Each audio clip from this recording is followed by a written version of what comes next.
Bismillahirrahmanirrahim. Assalamualaikum warahmatullahi wabarakatuh.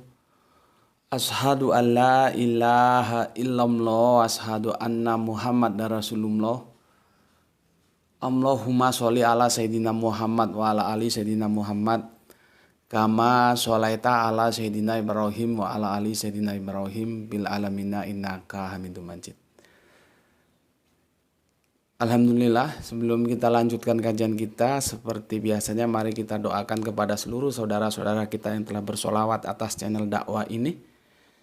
Semoga solawatnya itu menjadi catatan langit untuk mereka dan keluarga.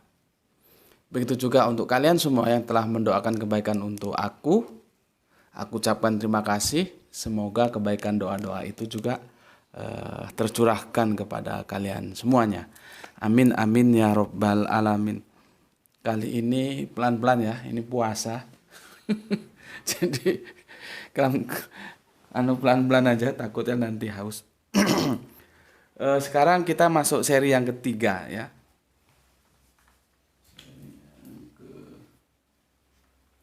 Ketiga dengan tajuk 100% fix Al-Quran omongan Kanjeng Nabi Muhammad. Jadi Al-Quran itu omongannya Kanjeng Nabi Muhammad. Itu fix 100% ya. Yang sudah diajarkan selama 23 tahun kalau dibulatkan ya. 13 tahun Mekah dan 10 tahun Madinah. Oke, itu sudah ya. Ini aku hapus dulu.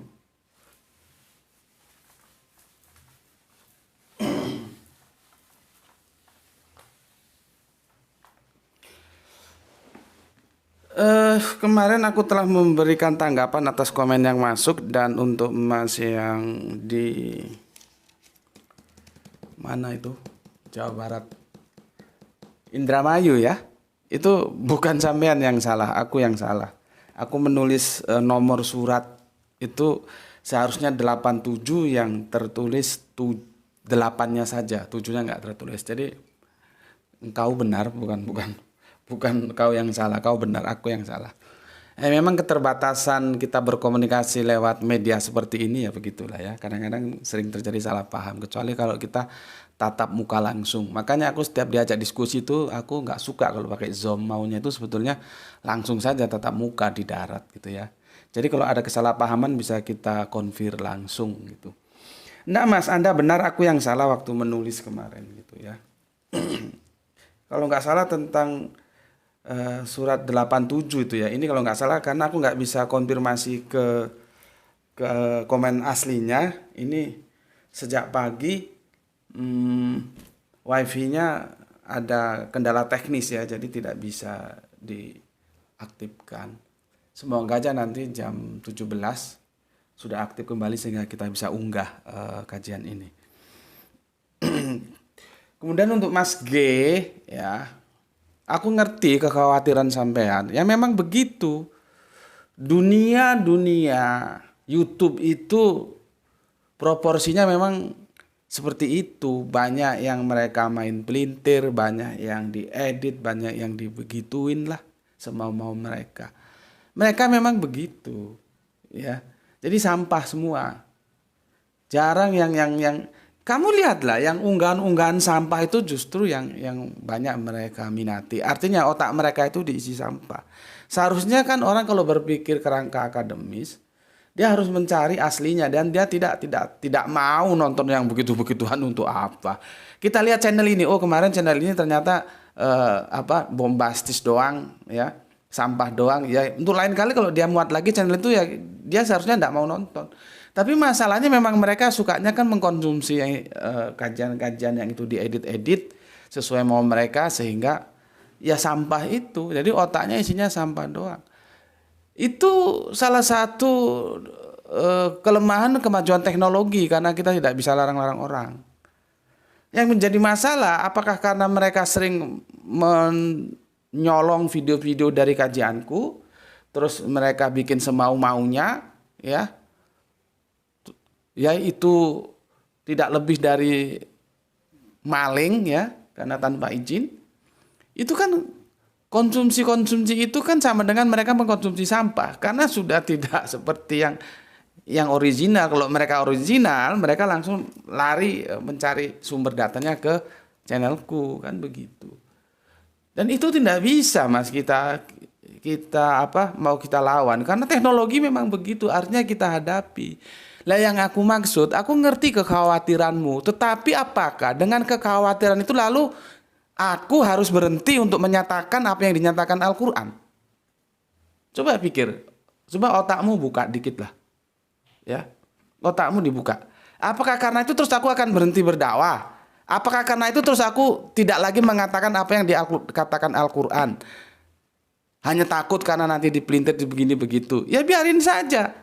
Publik itu biar cerdas, mana yang sampah untuk dikonsumsi, mana yang seharusnya tidak layak dikonsumsi, yang bergizi, itu ya biarkan mereka. Masa harus aku yang aku bukan ibu yang melahirkan mereka kok. Mereka kan punya otak semua. Ya biarin saja. Jadi kerangka berpikirmu itu termandek jadinya. Jadi kamu itu menari di atas genderang yang ditabuh orang lain. Kamu menentukan sikap. Dakwah itu menentukan sikap. Apapun yang terjadi kamu punya sikap. Jangan kamu ditentukan oleh pukulan gendang orang lain sehingga engkau menari di atas pukulan gendang orang lain. Itu apa artinya kamu? Nggak usah jadi laki-laki aja kalau begitu. Ya, nggak begitu. Apapun kata orang itu terserah, dan hak kita untuk menyampaikan apa yang Al-Quran sampaikan. Bahwa Al-Quran itu omongan Kanjeng Nabi Muhammad itu 100%.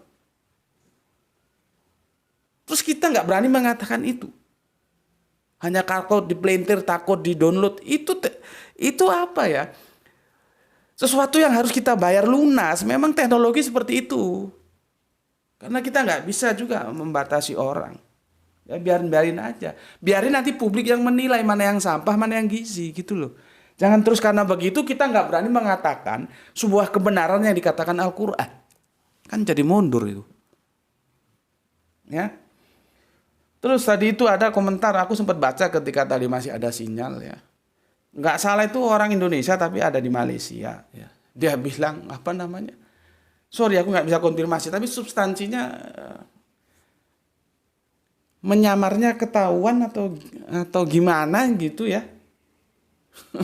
Makanya orang-orang seperti aku itu ya, pendakwa-pendakwa seperti aku itu seperti orang yang berdiri di perempatan jalan. Dia ditubruk dari kanan, ditubruk dari kiri, ditubruk dari depan, ditubruk dari belakang. Dan itu sudah aku perhitungkan dan aku akan bayar lunas. Tidak ada masalah. Dan yang ngomong itu kan orang Islam itu. Dan kan yang menyerang aku kan bukan hanya Kristen saja, Islam juga ada. Itu yang aku bilang, aku ini posisinya seperti orang berdiri di perapatan jalan. Dari depan ditubruk, dari belakang ditubruk, dari kanan ditubruk, dari kiri ditubruk. Cuman karena aku sudah punya fundamental yang kokoh, bagiku itu tanggap seni aja. Gitu loh. Dia bilang nyamarnya kurang rapi atau apa gitu. Kan saking gebleknya dia. Ya.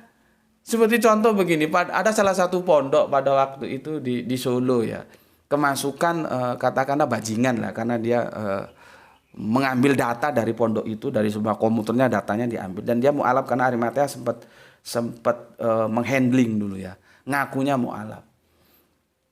Itu sempat dimuat di salah satu TV nasional ya. Jadi pondok itu tokohnya pada waktu itu sedang bermasalah hukum, tapi apapun adanya aku harus menaruh hormat kepada tokoh itu. Di samping dia sudah sepuh, dia juga gigih dalam mempertahankan apa yang kebenaran yang dia perjuangkan. Itu sebuah yang excellent sekali itu ya. Lalu dikomentari bahwa pondok itu katanya kebobolan. Pondok itu senyum-senyum aja jawab. Apanya kebobolan?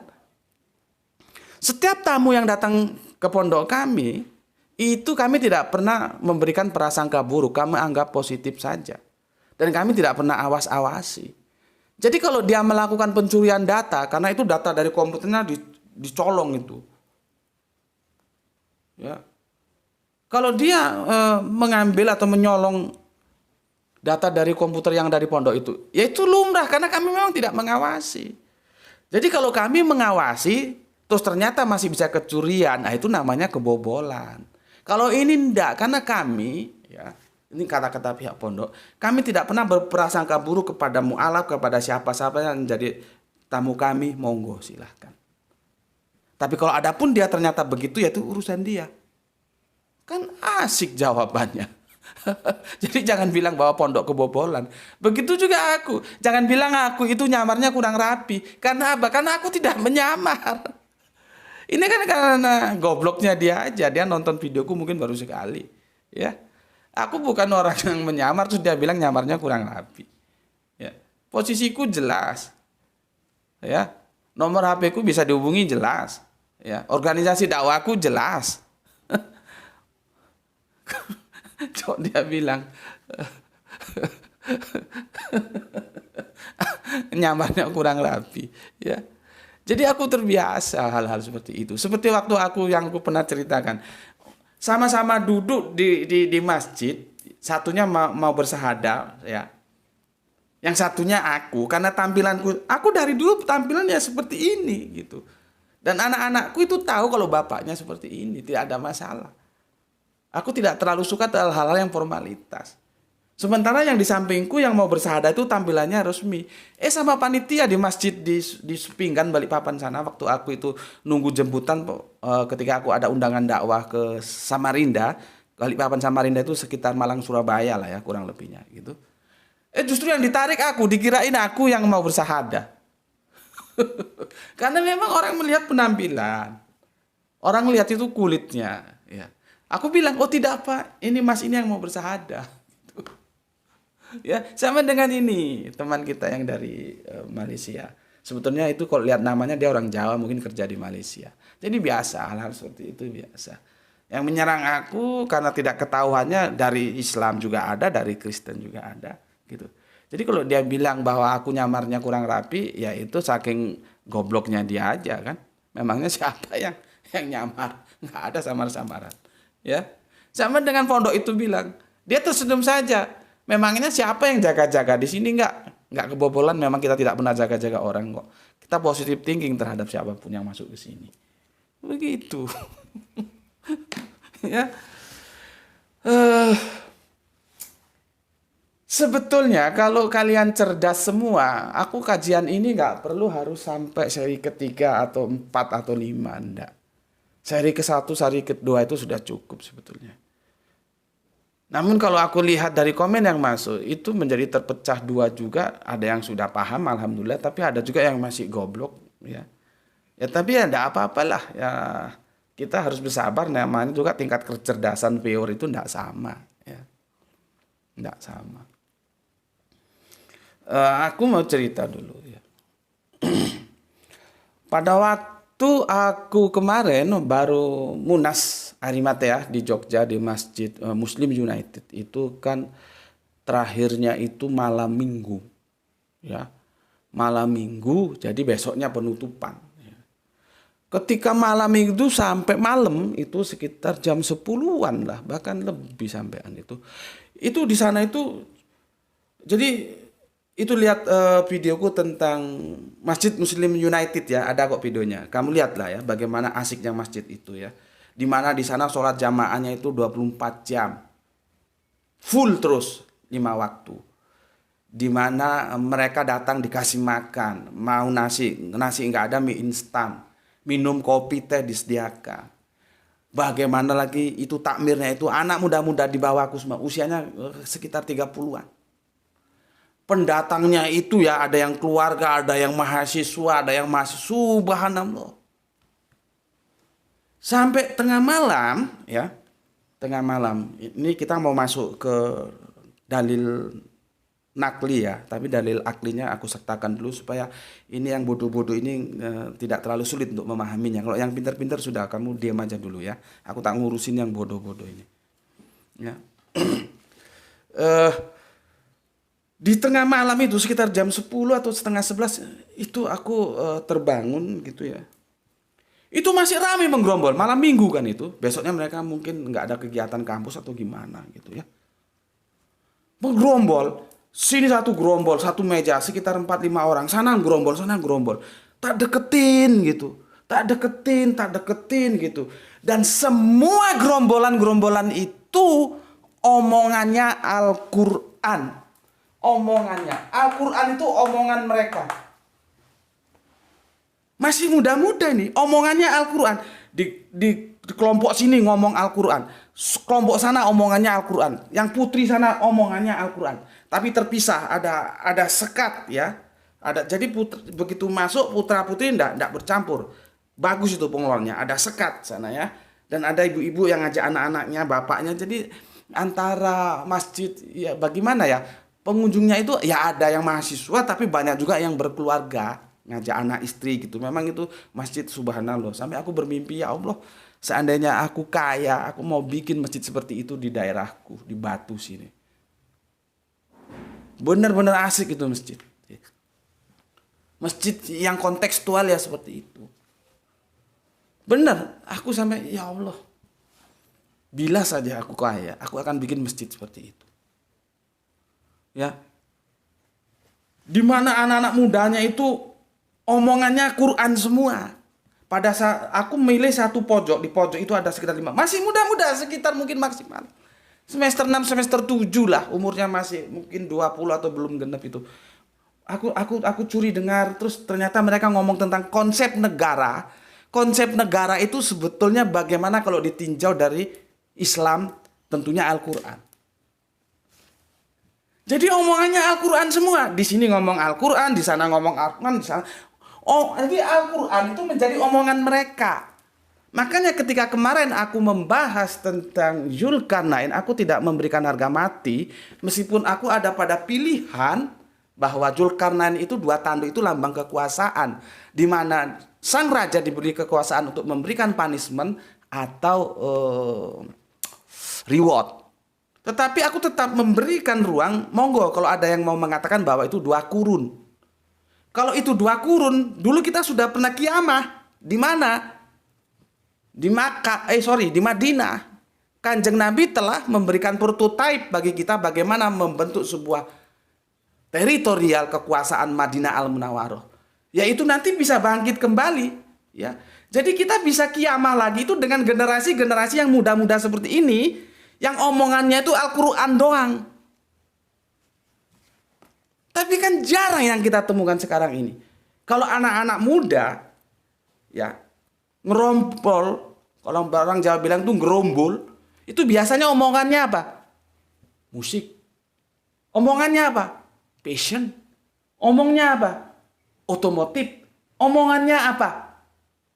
Lain-lain yang di luar Al-Quran. Ya, Formula One.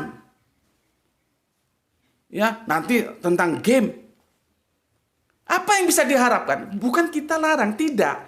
Itu juga perlu karena kita makhluk budaya seperti yang aku jelaskan tadi pagi, ya, bahwa aku mengucapkan Shalom Aleichem, ya. Kita ini makhluk budaya, nggak apa-apa. Tapi yang menjadi proporsi utama omongan kita itu seharusnya sebagai orang Islam itu mencontoh Nabi apa? Al-Quran. Ngerti? Kalau yang lain boleh, mau ngomong musik boleh, mau ngomong passion boleh, mau ngomong teknologi boleh, mau ngomong ekonomi boleh, mau ngomong politik boleh. Boleh itu menjadi omongan kalian. Tapi proporsi utama omongan kalian sebagai orang Islam itu Quran. Sebagaimana Kanjeng Nabi telah mencontohkan kepada kita bahwa Al-Quran itu adalah omongannya Kanjeng Nabi, bukan yang lain. Coba aku lihat generasi muda seperti ini. Dari sinilah nanti yang akan dimungkinkan kalau 2 korun itu kebangkitan pertama sudah, ini kebangkitan kedua. Bayangkan kalau generasi-generasi muda ini yang sejak muda sejak mahasiswa omongannya sudah Quran, terus besok mereka menjadi mengisi kursi-kursi legislatif, eksekutif, yudikatif. Apakah negara kita ini tidak menjadi negara yang begitu indah hidup dalam payung Islam? Di mana Islam itu mencintai selamanya, memberikan kedamaian kepada sesamanya.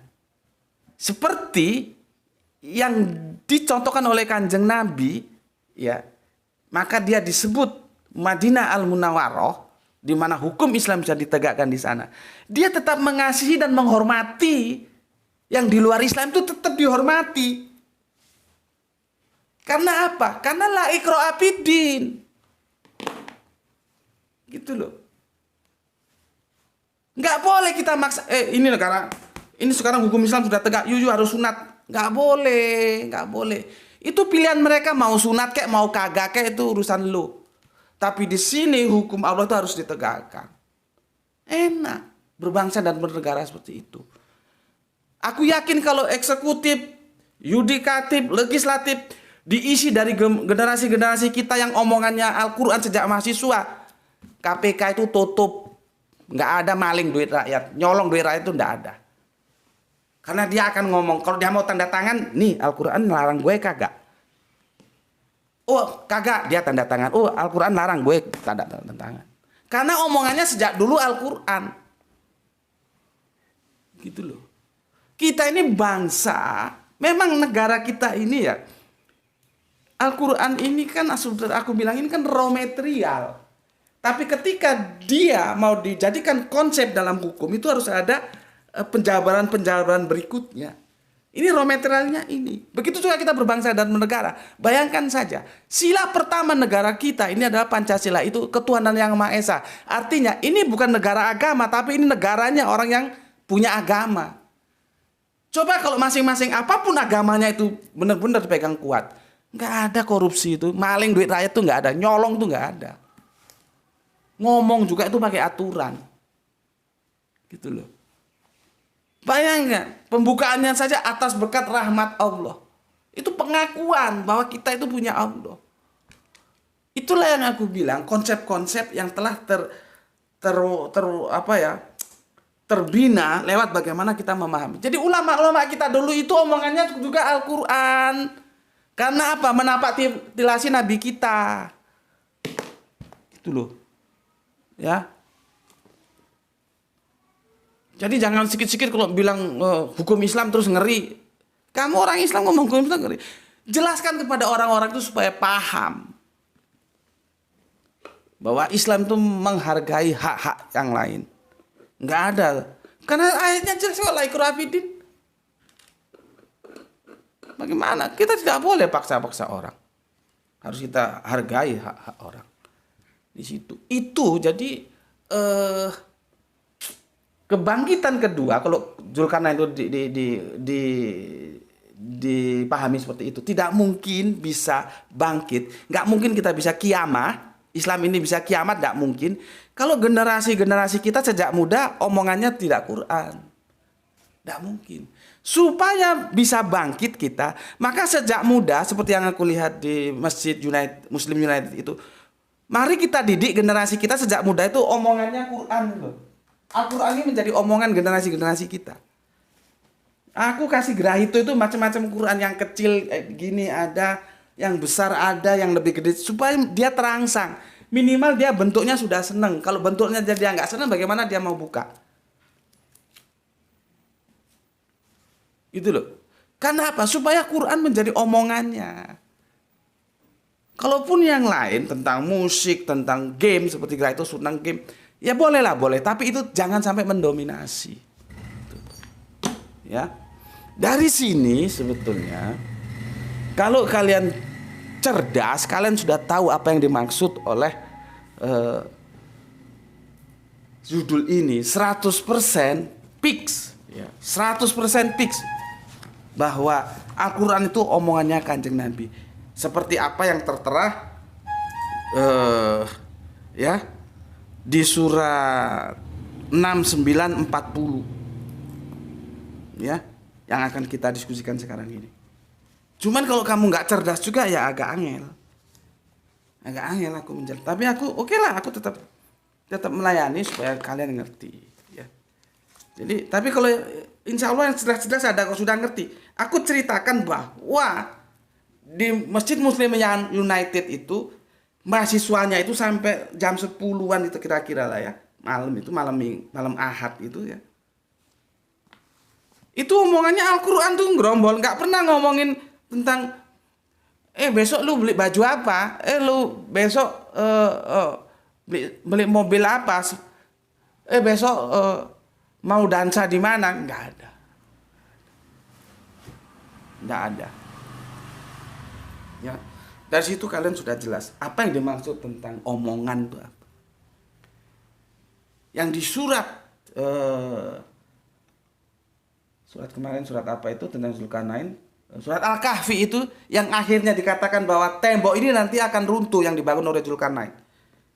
Karena apa? Karena Al-Quran tidak lagi menjadi omongan.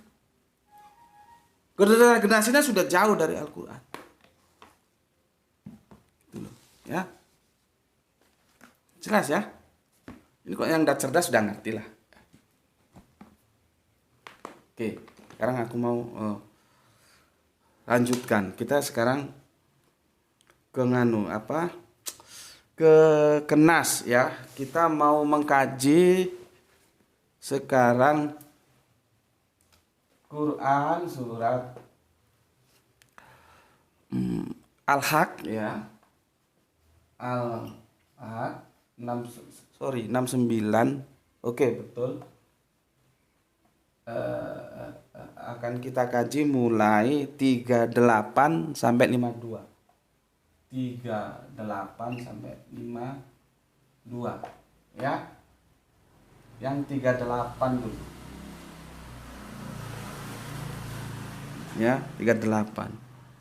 Perhatikan, Bismillahirrahmanirrahim. Itu judulnya, perikopnya Al-Quran benar-benar wahyu Allah. Ya. Lihat ini. Fala uksimu bima tubsirun. Maka aku bersumpah demi apa yang kamu lihat. Lihat itu. Jadi Allah itu bersumpah. Itu membuktikan apa? Itu sesuatu yang benar-benar benar. Ya. Dan demi apa yang tidak kamu lihat. Ke 39. Ya. Yang ke-40, nah ini yang ke-40 ini. Sesungguhnya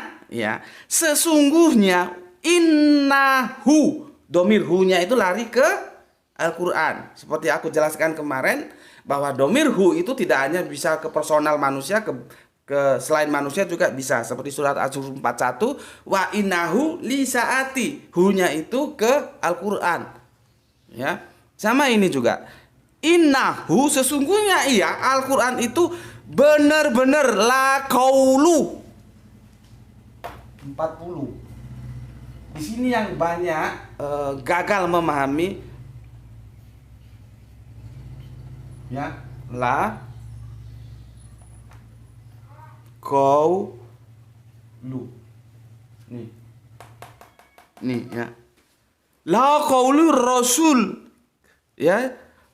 Rasulin karim. Jadi sesungguhnya Al-Quran itu, kalau di sini kan dia dipakai perkataan atau ucapan supaya lebih asik nih, aku ganti aja. Al-Quran itu omongannya Kanjeng Nabi Muhammad, Rasul yang karim. Terus gini, karena ada bajingan-bajingan itu yang suka nyolong-nyolong videoku, terus aku nggak berani ngomong. Gitu ya. Siapa tadi itu yang dia bilang liar-liar itu? Ini kebenaran Al-Quran. Nggak ada urusannya dengan maling-maling itu, tukang nyolong-nyolong video orang itu. Biarin saja kalau mereka mau makan menu sampah, biar otaknya penuh sampah. Jangan main-main sama aku. Aku tuh apa yang dikatakan Al-Quran harus aku katakan. Itu dakwah itu begitu. Jangan kamu seperti tempe, takut diedit, takut di apa, urusan apa. Memang teknologi seperti itu, mau gimana lagi? Ya harus dihadapi. Masa kamu mau menari di atas tabu gendang orang lain? Kamu bikin gendang sendiri, kamu tabu sendiri, nari sendiri gitu loh. Seperti aku ini. Orang lain gak ada urusan, silahkan aja tuh. Dia mau apa, jungkir balik juga, mau melet, itu anjing, terserah. Ya. Karena Al-Quran yang ngomong, bukan Gus Beti ya. Sesungguhnya iya, Al-Quran itu benar-benar omongan Rasul yang mulia. Tugas kita menjelaskan ini. Apa yang dimaksud dengan la qaulu. Kemarin sudah aku singgung. Ini benar-benar la itu benar, bukan la tidak, bukan lam alif. Benar-benar omongan. Jadi Kanjeng Nabi itu ya omongannya ya Al-Quran itu. Nanti kamu takut kamu ngomong gini, takut diedit. Jadi kalau sudah ngaji sama Gus Medi, jangan ada rasa takut dalam berdakwah. Selama kamu benar, jalanmu benar, lakukan dengan tidak lupa menghormati pemikiran orang lain, kamu hormati. Tapi dalam dunia akademis, bertarung dalam pemikiran itu tidak ada masalah dan sampaikan dengan cara yang elegan. Ya, jadi kamu nggak malu-maluin orang Islam. Oke, itu yang 40. Yang 41 sekarang, ya. Dan Al-Quran itu bukanlah perkataan seorang penyair. Sedikit sekali kamu beriman kepadanya. Nah, disindir kamu. Penyair. Di sini ya. Penyair. Di sini aku jelaskan lah ya, supaya kamu ngerti nih, supaya goblokmu hilang. Penyair.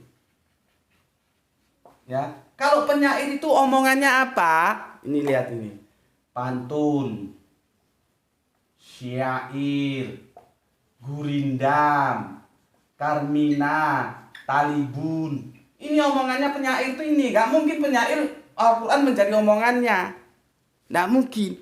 Penyair itu omongannya ini pantun, syair, gurindam, Karmina, Talibun. Kalau dia masuk ke dalam puisi baru seperti ini dulu diajarkan aku. Nanti puisi lama lain lagi. Ada yang namanya seperti novel, itu juga perkembangan dari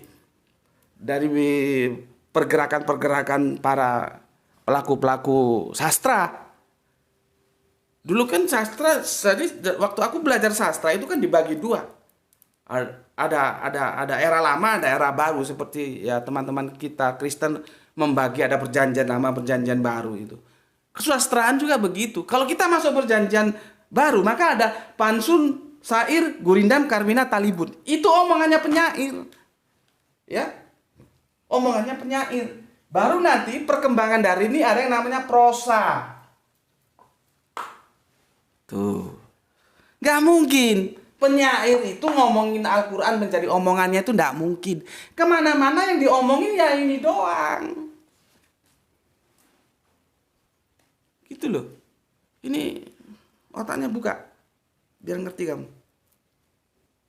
Ya. Oke. Paham ya? Sekarang yang ke-42. 42. Ini ya. Ini 42. Ini gue hapus lah. Lu kan udah ngerti lah ini. Kalau lu gak ngerti juga, gak ngerti gue. Gue harus pakai cara yang gimana lagi. Ya. 42. Apa? Dan bukan pula perkataan tukang tenung. Sedikit sekali kamu mengambil pelajaran. 42. Kalau tukang tenung, kemarin kan sudah aku kasih contoh nih, ada tukang bakso, ada tukang las. Kalau tukang tenung, itu yang diomongin itu apa? Mantra. Ini loh. Yang diomongin mantra saja, karena dia tukang tenung. Ya. Dan Nabi itu tidak pernah ngomongin mantra, karena Nabi bukan tukang tenung. Nabi nggak pernah ngomongin selain puisi, prosa, pantun, gurindam, Karmina, Talibun, nggak pernah, karena Nabi bukan penyair, gitu loh. Ini otak-otak ini kalau nggak ditekan nggak ngerti-ngerti juga kalian ngaji. Ngaji kalau gurunya goblok ya muridnya goblok. Gitu cara belajar sama aku, biar kamu pintar. Mau pintar sini, nggak mau pintar keluar. Jadi ini adalah sebuah upaya untuk mengatakan Nabi itu bukan tukang tenung, bukan penyair. Nabi itu adalah seorang guru yang diutus untuk kita menjadi guru Al-Quran kita. Maka omongannya ya Al-Quran. Gitu loh. Ya, omongannya Al-Quran. Masih bingung kamu tentang la haulu itu. Ya. Nanti itu bukan menjadi qaul saja Al-Quran itu, nanti menjadi fi'il. Nanti kita akan kupas tuntas hadis bahwa sampai nanti terjadi perdebatan antara Islam literal dengan Islam kontekstual. Di sana pertarungan pemikirannya. Bagi yang kontekstual seperti aku, tidak ada masalah ketika Nabi disebut Al-Quran berjalan. Tapi bagi Islam yang tekstual itu bermasalah. Orang ini bahasa sastra kok. Ini bahasa sastra, cuman teman-teman yang tekstual dia tidak punya selera sastra. Seperti yang aku bilang kemarin, ya. Bahasa sastra itu tidak bisa untuk dibawa memahami tentang fikih, tentang akidah, tidak bisa. Kalau misalkan aku ngomong sama istriku, kaulah segalanya bagiku, terus kamu bilang musyrik begitu. Apakah ketika aku ngomong kaulah segalanya bagiku itu berarti aku melupakan Allah begitu? Itu bahasa sastra. Ya, makanya belajar sastra. Oke, supaya waktunya cukup, ini sudah berapa ini? Sudah 38. Ya, sudah setengah jam lebih. Maunya setengah jam ini tadi. Oke, ya. Kalau tukang tenung ngomongnya mantra. 42 sudah, sekarang ke 43. Ya. 43.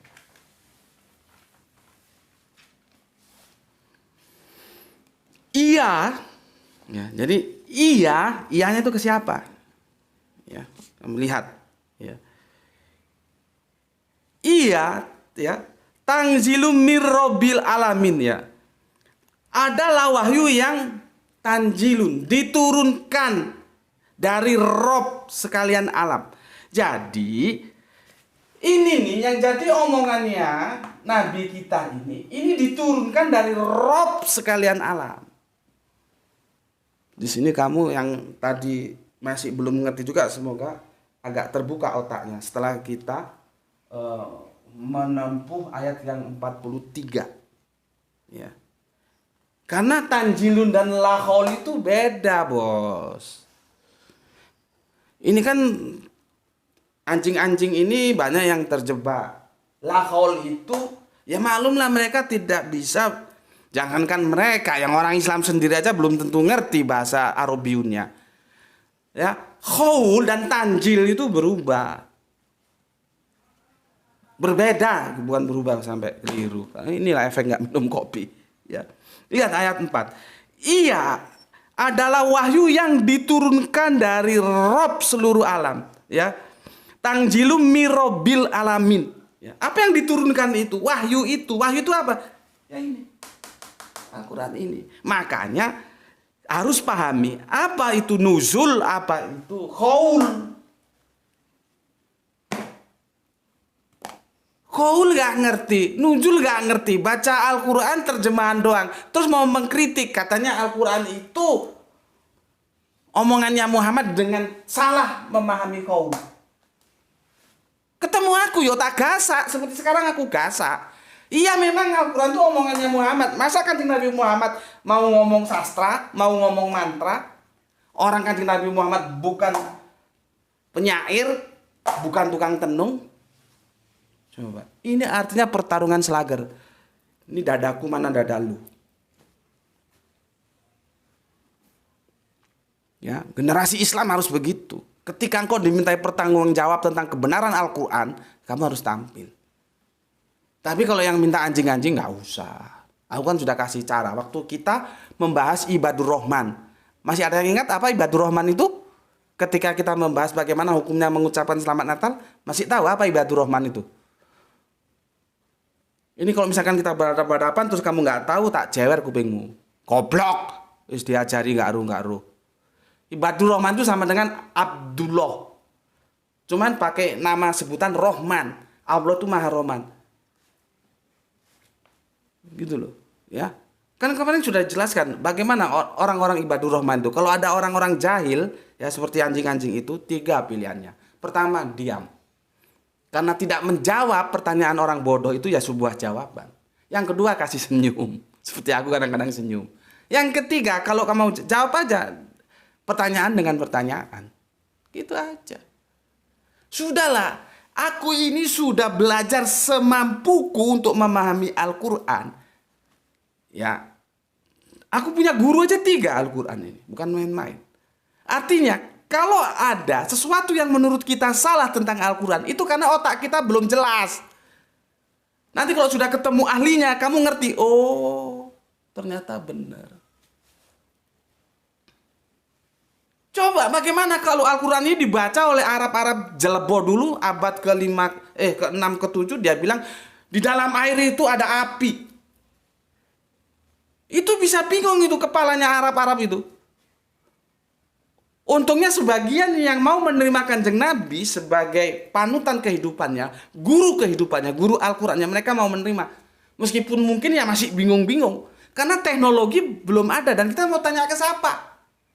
Tetapi dengan sekarang teknologi sudah terungkap, ya gampang.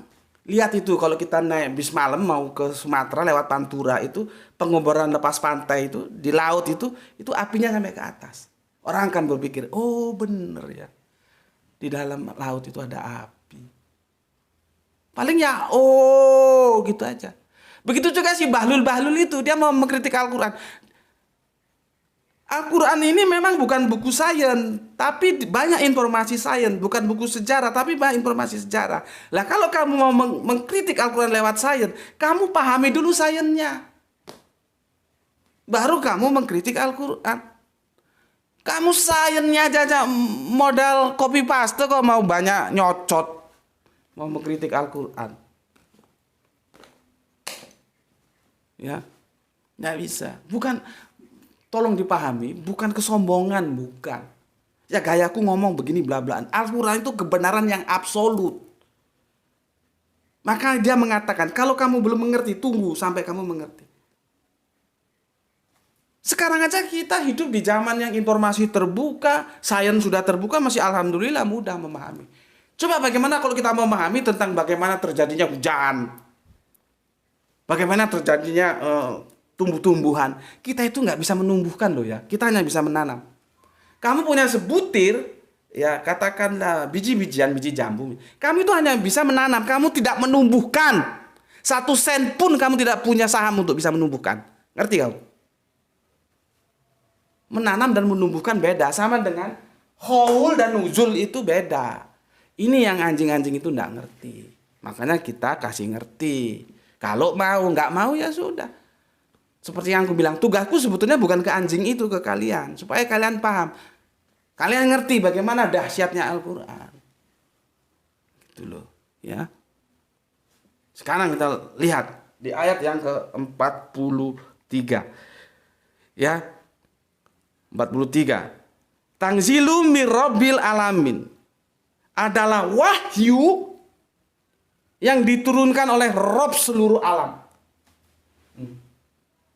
Ya. Yang kemudian menjadi omongannya Kanjeng Nabi. Ya. Itu adalah wahyu yang diturunkan dari Rob. Ini menggunakan apa? Menggunakan tanzilun. Nanti diturunkan, dikirain satu buku brek dari atas ke bawah naik lip, ini repot lagi. Lihat tentang nuzulul Quran, sudah videonya sudah ada, judulnya apa atau lupa. Ya. Sekarang yang ke-44. Lihat ini, ya. Al-Quran ini diturunkan kepada Kanjeng Nabi, nggak boleh ditambah, nggak boleh dikurang. Apa adanya yang seperti ini.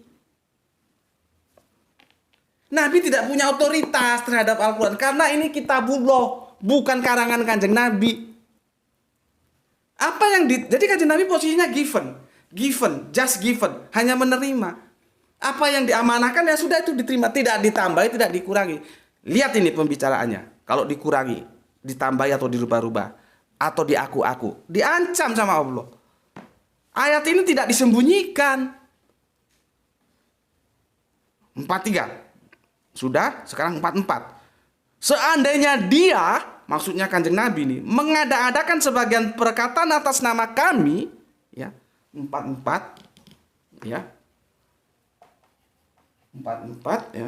Ini sebentar lagi masuk asar ini, kita berpacu dengan waktu. Asar semoga bisa tuntas ya nanti. Tapi kalau misalkan nggak selesai, nggak sampai 52 besok ya. Oke. 44, seandainya dia, maksudnya Kanjeng Nabi itu, mengada-ngadakan sebagian perkataan atas nama kami, Allah, niscaya benar-benar kami pegang dia pada tangan kanannya. 54. Ya. 44. Kok 54? Ya. Niscaya benar-benar kami pegang pada tangan kanannya. 44, 45. Yang 46. Ya. Kemudian benar-benar kami potong urat jantungnya. Yang 47. Lihat ini telingamu supaya tahu semua, supaya mendengar semua ini. Maka sekali-sekali tidak ada seorang pun dari kamu yang dapat menghalangi kami Allah itu dari memotong urat nadinya. Jadi Kanjeng Nabi tidak punya otoritas apa-apa di sini kecuali given, menerima saja. Tidak boleh nambahin, nggak boleh ngurangi. Karena apa? Ini adalah kitabullah, kitabnya Allah. Allah yang punya otoritas penuh. Tugas Kanjeng Nabi, dia ditugaskan jadi guru bagi kita. Maka karena dia menjadi guru Al-Quran, ya sudah sepantasnya omongannya Al-Quran. Blok, goblok, ngerti gue?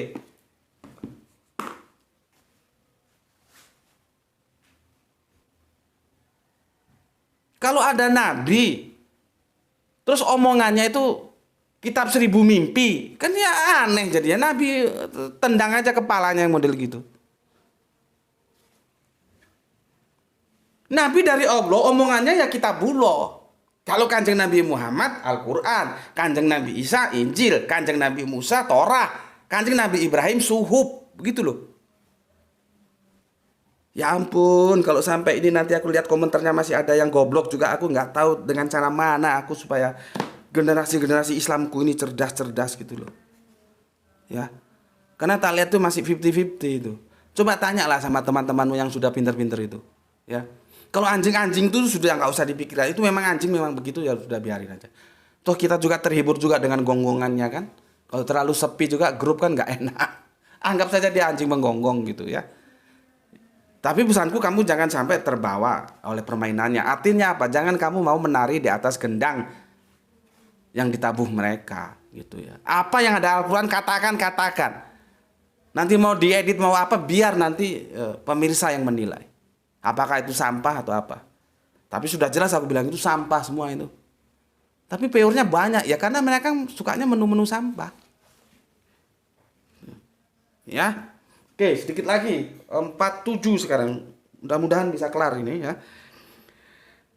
Jadi kalau Kanjeng Nabi itu mengada-ada, Kanjeng Nabi itu mendapat ancaman seperti yang aku baca tadi, dan tidak ada satupun kekuatan yang bisa menghalangi, yang bisa membela Kanjeng Nabi. Kalau sampai Kanjeng Nabi mengada-ada. Karena otoritas Al-Quran itu ada di Allah.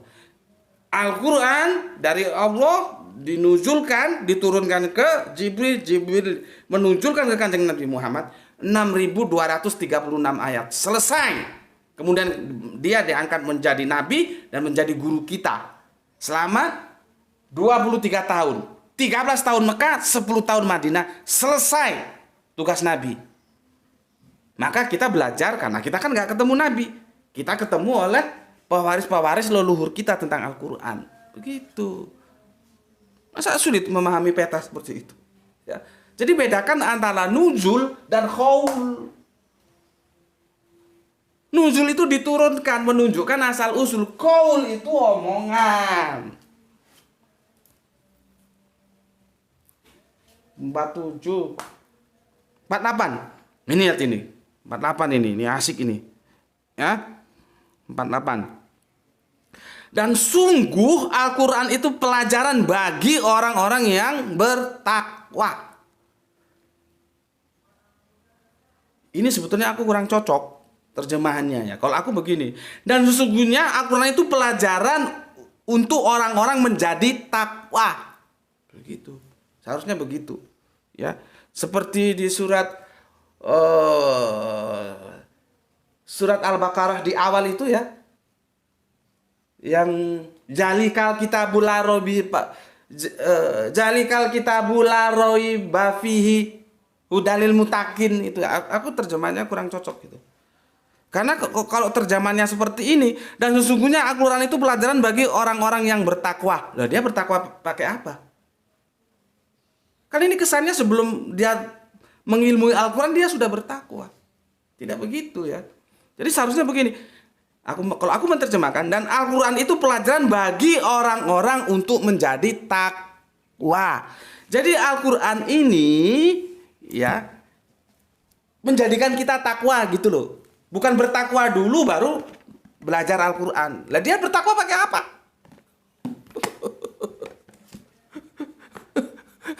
Kan aneh. Justru orang belajar Al-Quran dia menjadi takwa. Bukan karena takwa dia belajar Al-Quran. Nah, ini sudah kita bahas beberapa waktu lalu ya. 48 sudah, 49. Dan sesungguhnya ini tadi aku ulangi lagi. 48 itu benar-benar digaransi sama Allah loh ya. Dan sesungguhnya Al-Quran itu benar-benar pelajaran untuk orang menjadi takwa. Ya. Garansi sama Allah. Baru 49. Dan sesungguhnya kami benar-benar mengetahui bahwa di antara kamu ada orang-orang yang mendustakannya. Jadi ojo kaget. Jangan kaget kalau sekarang ada orang-orang jelebo-jelebo yang mendustakan Al-Quran. 15-14 abad yang lalu ini sudah Al-Quran sudah ngomong. Dan sesungguhnya kami Allah benar-benar mengetahui bahwa di antara kamu ada orang-orang yang mendustakannya. Nggak usah kaget. Dunia memang begitu, ada hitam, ada putih, ada nur, ada dulumat. Nah kalau semua jelebo-jelebo ini menjadi orang-orang yang bertakwa, terus Gus Bedi mau dakwah kepada siapa? Coba. Ya, biarin aja, nggak usah kaget. Ya, sejarah itu berulang. Aku sudah berkali-kali bilang. Ya, tentunya kan kalimat ini kan, dan sesungguhnya kami benar-benar mengetahui bahwa di antara kamu ada orang-orang yang mendustakannya. Itu orang-orang dulu. Secara harafiahnya memang begitu, tapi kontekstualnya sekarang juga kalau kita bawa ke kekinian, orang-orang itu tidak semuanya mau berquran. Gitu loh. Jadi nggak usah kaget kamu, sampaikan saja apa yang kamu pahami tentang Al-Quran. Kan sudah aku jelaskan kemarin. Sebaik-baik orang itu adalah orang yang mau belajar Al-Quran dan mengajarkan Al-Quran. Gitu. Ya. Oke, yang 50. Dan sesungguhnya Al-Quran itu benar-benar menjadi penyesalan bagi orang-orang yang kafir. Dia nggak mau bertakwa. Alhamdulillah ini sudah mulai masuk waktu asar ya. Insya Allah alhamdulillah selesai nih. Sekarang yang 51 ya. Dan sesungguhnya Al-Quran itu benar-benar kebenaran yang diyakini. Pertanyaannya supaya kamu yakin gimana? Ya kamu harus belajar Al-Quran. Al-Quran harus menjadi omonganmu. Kalau kamu nggak belajar Al-Quran bagaimana bisa yakin? Itu hanya dogma saja. Jadi keyakinan dalam Islam itu harus dibangun basic pengetahuan. Makanya kembali dan kembali edukasi itu perlu. Seperti aku ya, tapi aku maklum namanya Gerai itu masih muda. Aku baca Al-Quran selembar 2 lembar. Ya namanya masih muda ya, aku masih maklum lah. Artinya aku harus tahu diri juga. Jangan aku tekan terus ya. Dia masih senang nge-game tuh ya. Tapi aku juga tidak lupa selalu mengingat supaya dia baca Al-Quran satu halaman tiap hari. Supaya nanti Al-Quran itu juga menjadi omongan dia sebagaimana nabinya mengajarkan bahwa Al-Quran itu menjadi omongan nabinya. Al-Quran itu menjadi omongan nabi kita loh ya. Jangan sampai cangkemmu hanya ngomong game saja. Gitu loh. Ngerti kon? Ya?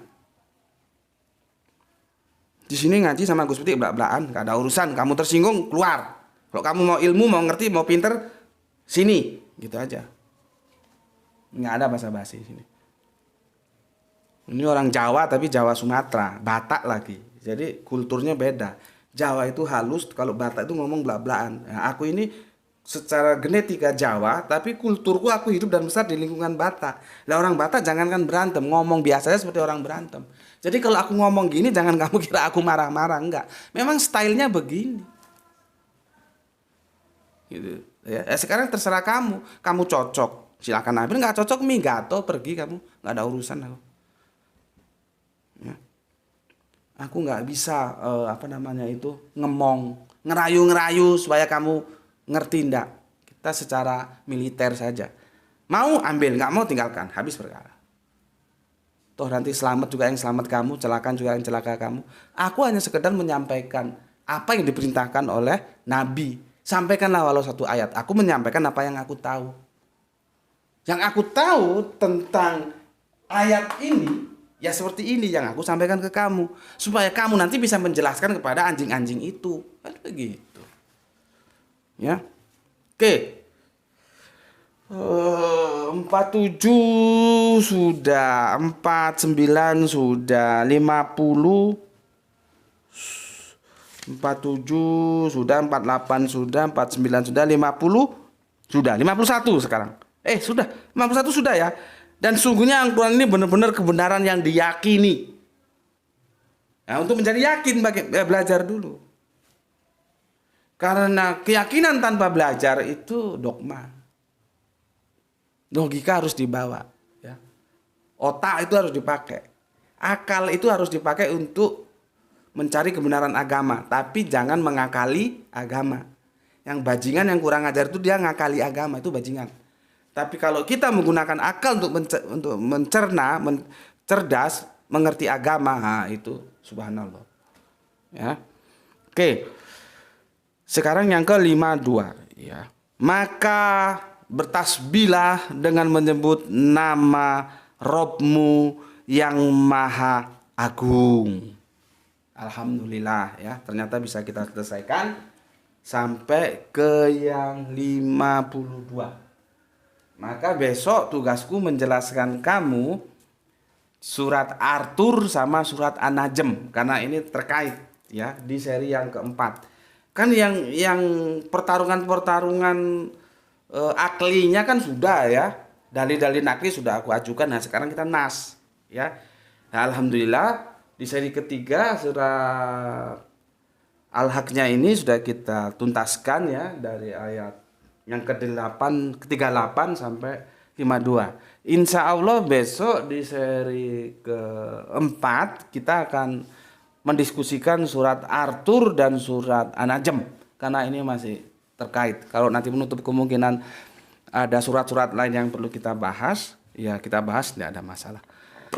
Itu dari aku ya, dan aku harus bersiap-siap ini ya, ke Langgar sholat asar ya, kita berjamaah. Setelah itu nganter si kecil adiknya Gerah itu Ranti ngaji ya. Oke, sampai ketemu lagi besok. Bismillahirrahmanirrahim. Alhamdulillahirabbil alamin.